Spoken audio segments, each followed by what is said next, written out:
Hey everybody, how you doing tonight?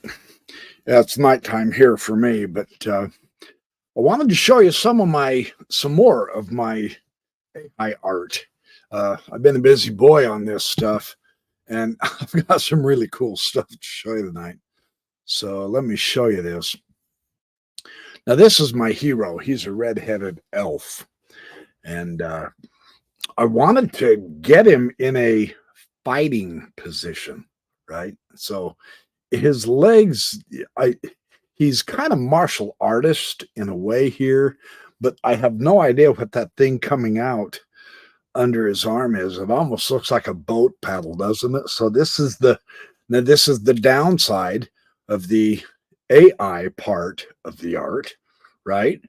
But I can put that in my art program, my sketchbook, and completely take it out and put something in his other hand and put maybe a an ogre on the side or another bad human that he's fighting, or maybe even a wild animal or something like that. But he has been through boot camp. I'll put it that way.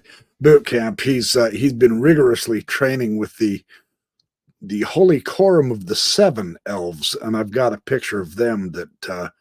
That's the whole thing that started all of this shenanigans. So I'm really having fun with this, but I really love the light and the dark in this. The chiaroscuro is really cool, and so I'm having a lot of fun with it. I'm not quite sure what this circle thing here is. Um, oh, went right to my second slide here. So these are now. This is when you do the prompt in Blue Willow. Um, it'll give you four different variations of the same theme, and this is one of my blacksmiths. I've got a group of blacksmiths. Two of them are brothers, and then they're going to be a group of them. And this is a variation of blacksmiths in a fight. And I can take out the background. I can put these guys in with anybody or anything. That guy up in the upper right, I could even put him on a horse. I mean, his legs are spread enough. It looks like he's on a horse. I could put him on a horse if I wanted to. Same with the guy in that upper left. Even though they've got their back facing me, that could be a really good picture. So that's kind of fun to see the variations of a theme. And I love that about the art because that gives me four possibilities of different pictures. Or if I find that I like the head on one of these, but not the other, or I like the arm look of one, but not the other, I can take that out of the picture. I mean, that guy in that lower right, man, is he a bad boy? Look at him hold his fist up. He could be arguing with someone as far as that goes. He doesn't have to necessarily be fighting or threatening someone. Or he looks bad. I love how his hair is sprayed out. He's obviously agitated. He's very animated. So, and he's very, very strong looking. Uh, it took him at least 6 weeks to get that strong looking. Now here is another just gorgeous picture of a unicorn. Now I have not uh, touched this one yet, but see, it's not that little funny horn. The second one, that's not a unicorn. That's a bicorn, and yet in fantasy, yeah, it's not going to work for me, but that's the thing. This AI, this artificial intelligent engine does every now and then. It'll do something, and it'll enlarge your imagination. You realize, gosh dang, maybe there's something else I can do with that. That's just really kind of fun. It made his nose a little blue. So if I use this picture, I would take out that second little horn and I would color his nose and his face with gold, like in the bottom part of his mane or in his tail. That's a beautiful gold. And I don't have to keep that background. If I want him in a completely different background, I can do him in a completely different background. So that's kind of fun to do. That's a fabulous horse, by the way. Yeah, now this one. Now, see, here's where AI gets just so cockeyed fun. I mean, come on, these guys are fun. This is, again, this is one of the four variations on a theme. I honestly can't even remember my description. I said some kind of a really ugly monster, that a monster head that's growing out of the ground only or something. Maybe he's buried, or maybe that's just the head. Maybe that's part of the fantasy, you know. But some of those are really odd looking faces, aren't they? Double ears and those holes for nostrils, those are so lopsided and funky, you know. And the teeth on one side of the jar, the other. I kind of like that. Look at that bottom lower left. I mean, his mouth is, the side of his mouth meets up with his nostril almost. That's kind of weird, you know. But again, I can change up all of these. If I like the eyes on one, I can put them in, or I can change out that. But it's just kind of a, there's no way I would have come up with this. There's just no way. And yet it just spurs the imagination, doesn't it? I love fantasy art for that reason.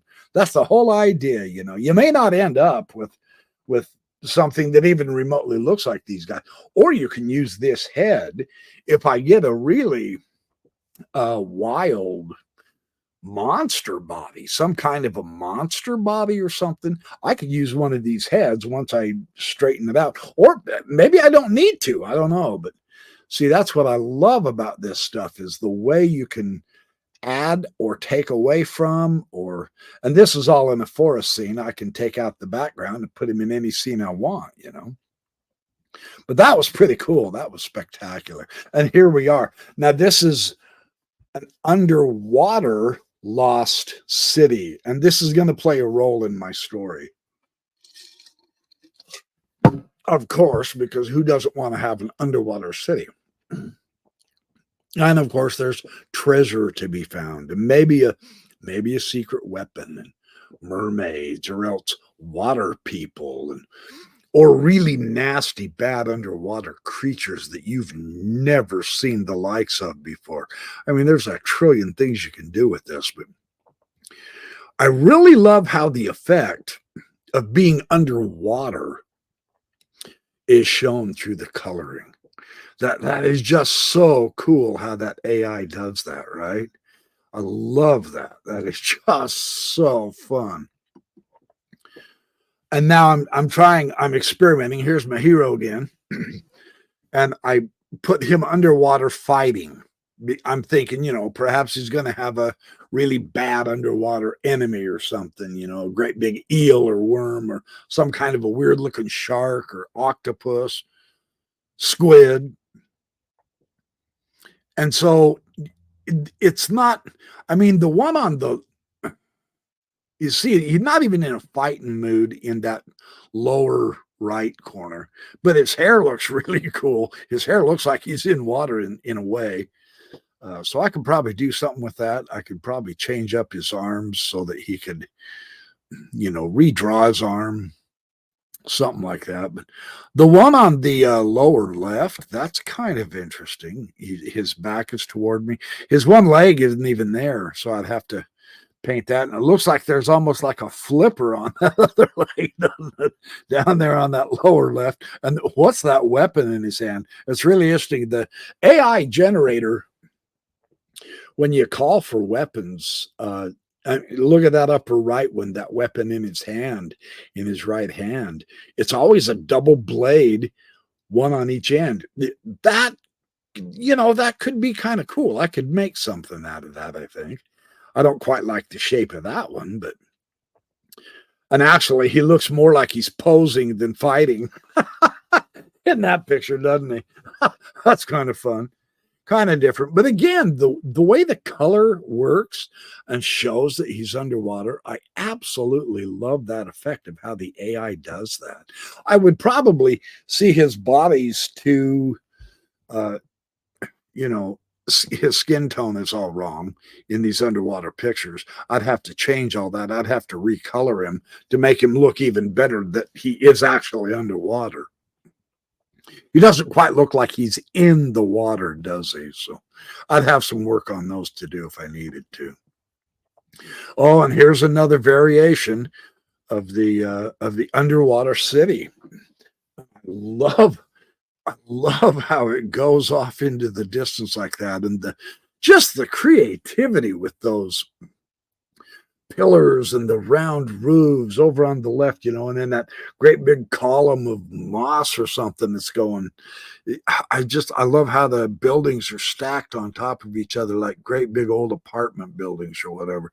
And some of them are actually built right into the rock cliffs. I really, really love the effect of this. Fun stuff. Oh, now here's my hero. Here's one of my heroes. Here's the blacksmith. Now, someone else produced this under AI, but it was quite a bit different than this. I have changed this up.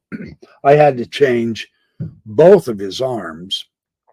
I flipped him around. I changed his hair a little bit, quite a little bit, changed his color, changed his beard, put two new hands and arms and armbands. Then I put an anvil in front of him and I rearranged the background and all that. So, but this guy is bad. He's the 6'8", 380-pound monstrosity.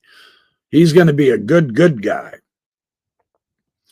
So that's those guys. Now this art is fun because it gives you stuff like this, the AI engine. Now I asked for a scenery with a something about sunlight on a great big pillar of rock.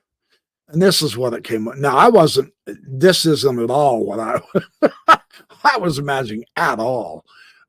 I was not expecting any river in it. And I think that's cool how it does that because of the reflection of the gold in the water. That's awesome.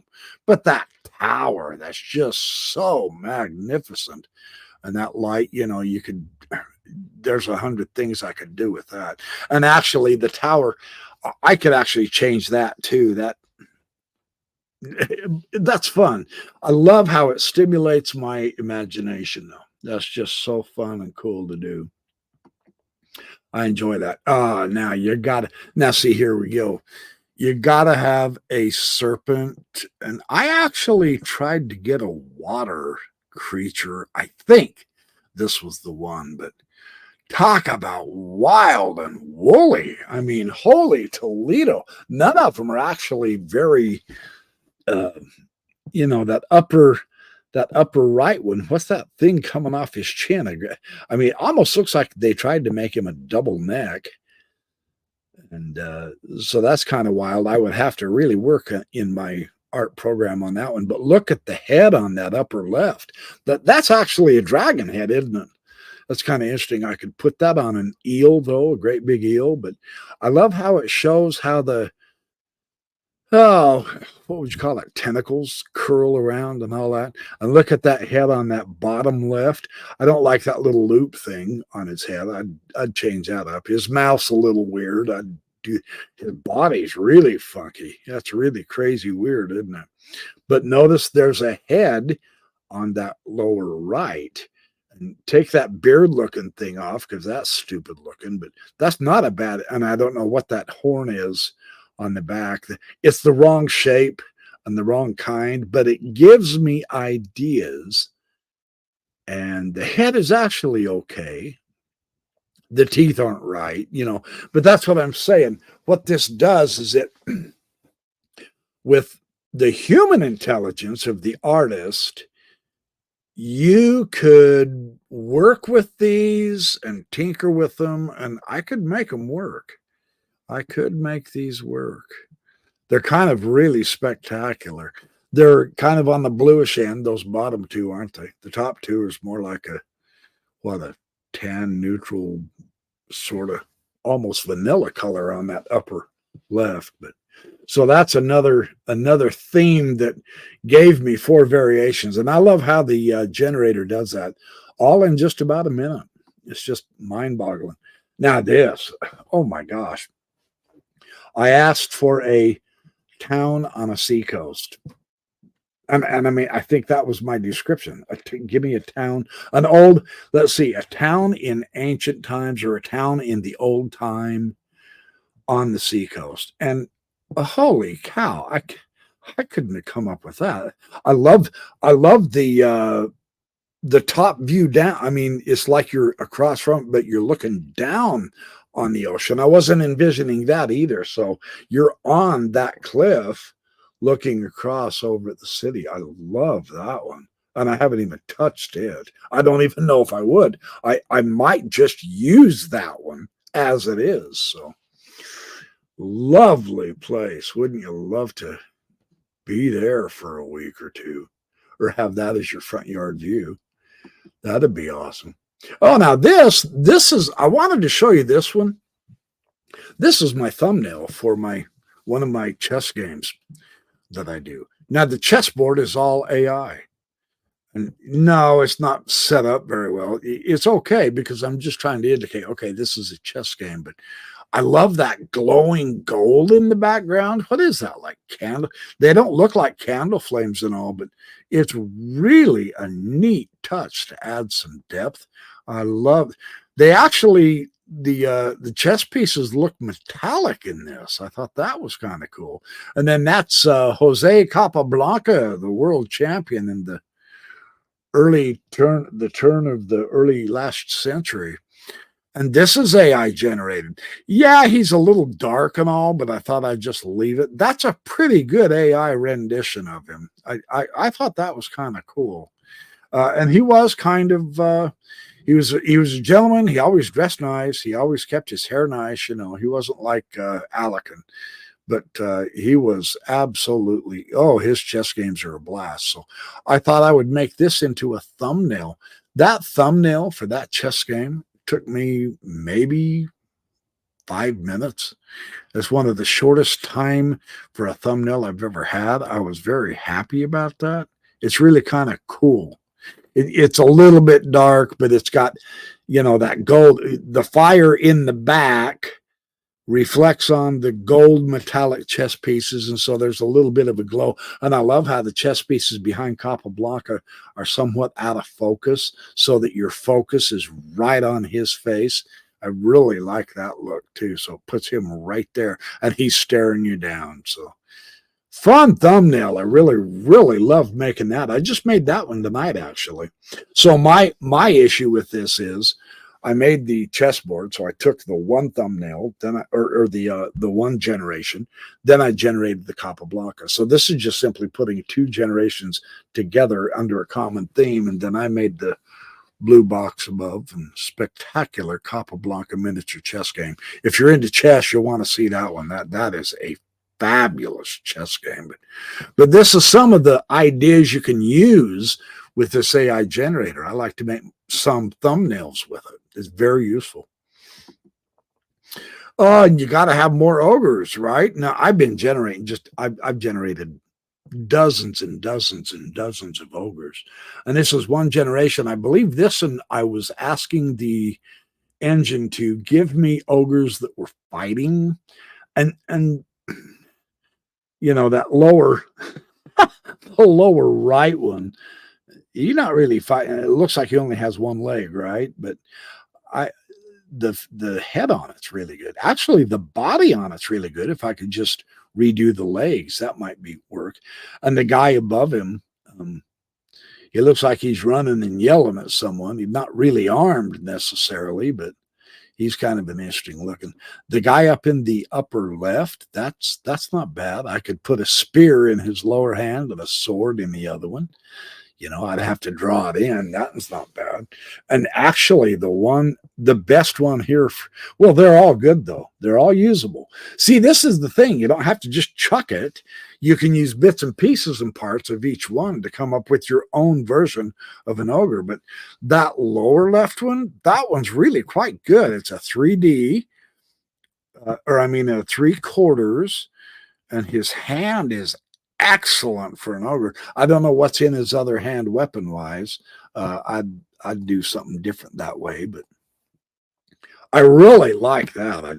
The color on him is really good, except for the guy up on the upper right.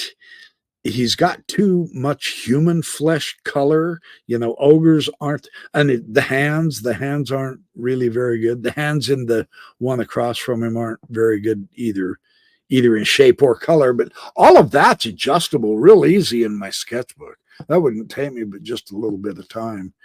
But this lower left one here, that's the one I really liked. So wanted to share some more ogres with you. You got to make them bad. You got to make them big and brutal and gruesome, and they got to be a bad enemy.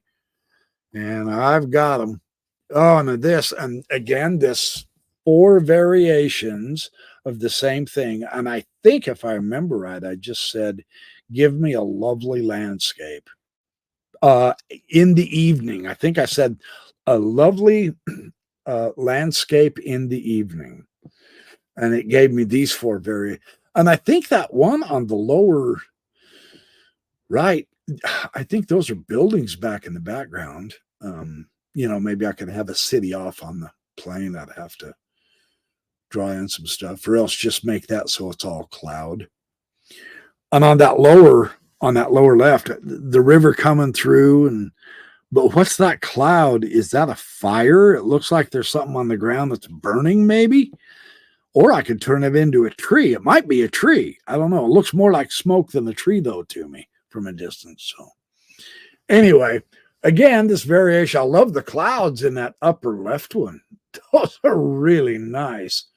I love that. I love that look right at sunset. So, but again, the light and the color scheme and all, these are just so incredibly gorgeous. I love looking at them when I generate them. Sometimes I just get lost in generating, I regenerate stuff like this 10 times just to see what else it comes up with. And boy, there's some times when it just really, wow, razzle dazzle you. I love that. All right, hey, yeah. I was smart enough to put this in. Now, I showed you this unicorn last time, right? This is the golden-headed unicorn. Well, Witteroo, the blacksmith, worked for, now he built armor in my story. He built armor for 16 months for 12 of them because there were only 12 of them together, right? So he built absolutely this invincible armor. He's one of the most skilled of blacksmiths, right? So Giller, and I believe I've been doing historic research on the languages. Giller, if I remember right, it's either Celtic or Old Nordic. I have to look it up. Gyllir, Giller, means the golden one. And so I thought, well, golden-headed unicorn, name it Giller, And I love the horn on this one. But the unicorn wanted to test this fantastic armor that the hero had. So the unicorn spars with him and just absolutely beats the living snot out of him. Now, it doesn't hurt him because this armor, come on, it's a fantasy novel. Work with me. Give me my moment. So it's much better than the football uniform, but this armor is special made so that you really can't get hurt in it too much. But this unicorn just absolutely beats the snot out of this guy, and it really humbles him. He realizes, wow, that is a tough unicorn, So this is the picture that I'll have in the book. But again, I generated the unicorn, and I generated the sky behind it, and then I must have went through 12 or 14, 15, 16 different, because they generate it in 4, and I did 4 of those. So I had 16 pictures to choose from a guy laying on his belly on the ground in armor. And this is probably some of the generations of that one was wild, man. So this was the best one I found. And then I redrew the front leg so it looked like the horse was stomping on him, because in the description, the horse just absolutely kicks him around, stomps him, kicks his helm, grabs him by the collar and throws him out there 30 spear lengths and just absolutely manhandles him. He's testing the armor. So fun stuff there. Kind of a cool part of the story, but I've got a great illustration to show it with. So that's that one. Oh, and then this one, I put this one in here too. Now, this is his seer stone. He has a seer stone. It's the weed stone. Now, this is an actual stone in the Old Nordic, W-E-I-D. The weed stone is the seer stone. So, I mean, you know, I was raised Mormon, you know, Joseph Smith and the seer stone. This guy's got to have a seer stone. But this thing, he can invoke it, and it will let out a supernatural pillar of smoke, you know, like Yahweh in the Old Testament, pillar of fire by night and a pillar of smoke by day, leading the Israelites by revelation. Well, here's the pillar of smoke for Widoru. Now, when he invokes the stone to give them some help, it will throw up a column of cloud like this, so that the whole group can see what the stone is showing them, either in the future or what is happening immediately. This is an old manuscript. It's in the old Elvish language. None of them can read it. I'm not going to tell you how they solved the problem, but so this is an old manuscript that this stone is showing Widoru.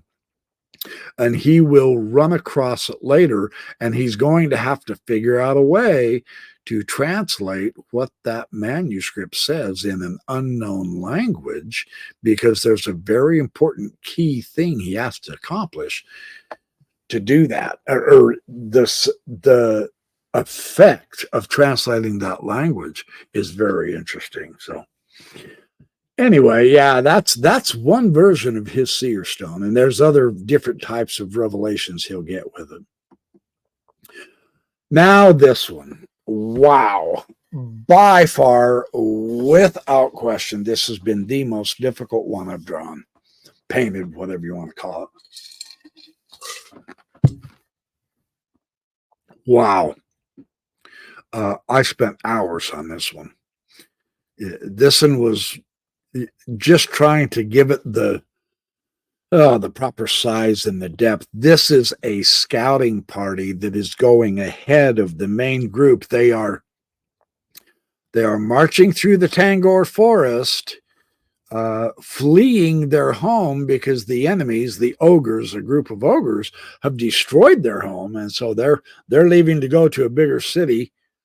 And this is the scouting group, and here they spot an enemy in the forest, and so they're trying to be very, very cautious. So there's 7 of them in there. 1, 2, 3, 4, 5, 6, 7. Yeah, there's 7 people in there. But this Tangor forest, you know, it's not easy marching. It's not just a cakewalk. They're not just going out to have campfires and picnics. So yeah, that's a fun picture, but holy nightmare.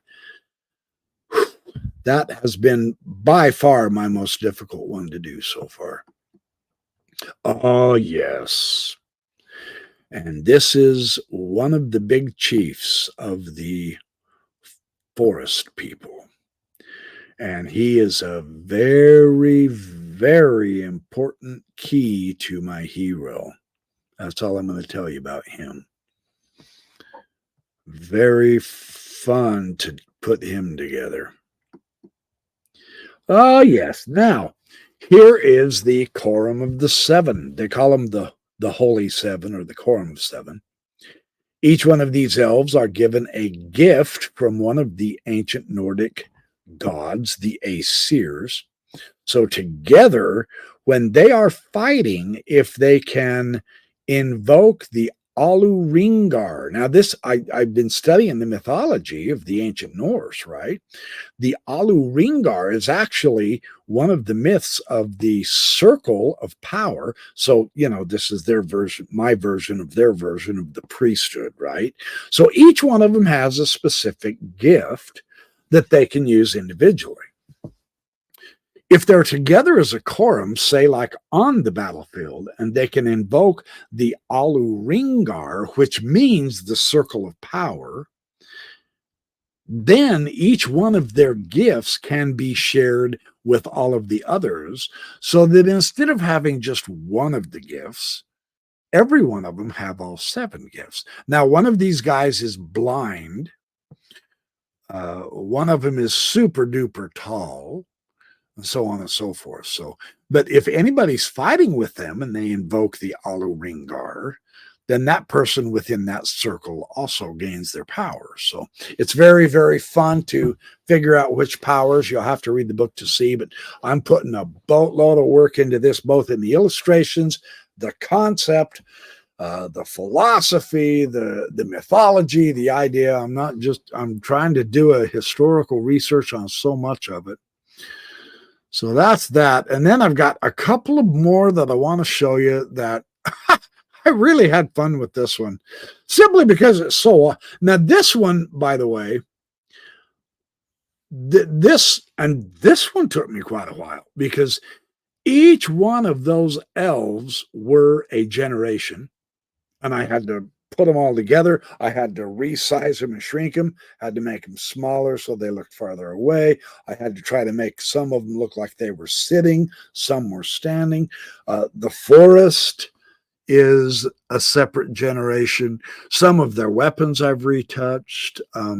This one took me quite a while, but this was the picture that convinced me, oh my gosh, what's the story with these guys?